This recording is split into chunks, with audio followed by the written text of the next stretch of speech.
चारो भैया मिली घोड़ा दौड़ावे, हरे के कही जे लगली निहारे रे लालनावा, हरे के कही जे लगली निहारे रे लालनावा।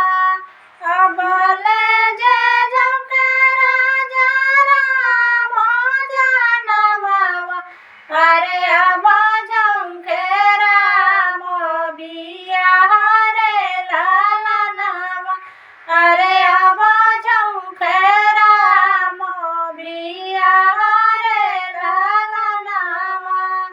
काहे के जौके रानी राम बियाहवा, अरे जनम बेटी बाड़ी कुंवर रे लालनावा, अरे जनक बेटी बाड़ी कुंवर रे लालनावा।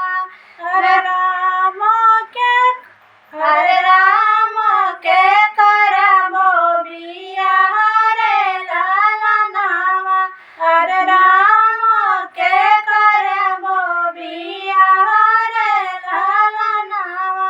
दुनू के मतवा पर हल्दी चढ़ाइबे, अरे करबो जे राम के बियाह रे लालनावा, अरे करबो जे राम के बियाह रे लालनावा।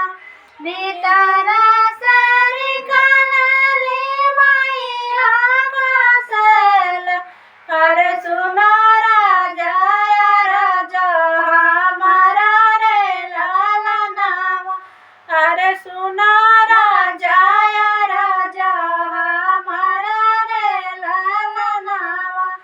के हमारे राम के जोड़वा पहनाई है, अरे के ही सजाई है उनकर घोड़ा रे लालनावा, अरे के ही सजाई है उनके घोड़ा रे लालनावा। के मोरा राम के मऊरा में सोई है, अरे हंसत चलले बरती रे लालनावा, अरे हंसत चलले बरती रे लालनावा। भरत पेराइए राम के जोड़वा, अरे लक्ष्मण सजावे उनकर घोड़ा रे लालनावा, अरे लक्ष्मण सजावे उनकर घोड़ा रे लालनावा। पापा राजा दशरथ मऊरा खरीदिले, अरे हंसत चलले बरती रे लालनावा, अरे हंसत चलले बरती रे लालनावा।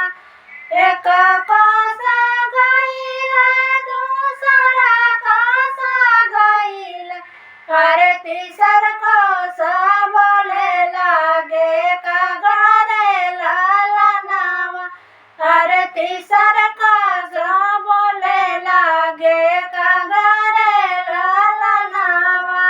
लक्ष्मण भैया भरत भैया, अरे कागवा के बोलिया बिचारा रे लालनावा, अरे कागवा के बोलिया बिचारा रे लालनावा।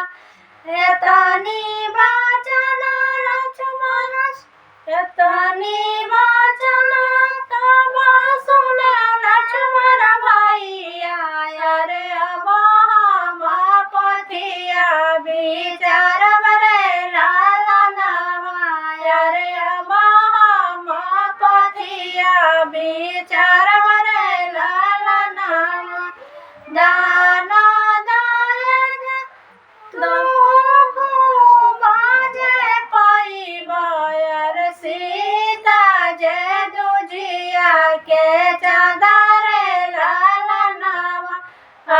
सीता जे दुजिया के चादरे लालनावा कोई के बिया मैया गोरा के लावटब अरे तोहा के लिखल बनावा सारे लालनावा अरे तोहा के लिखल बनावा सारे लालनावा इहो तब मैया केहू से जन बोला अरे खुशी खुशी बीते दुनिया हरे लालनावा अरे खुशी खुशी बीते दुनिया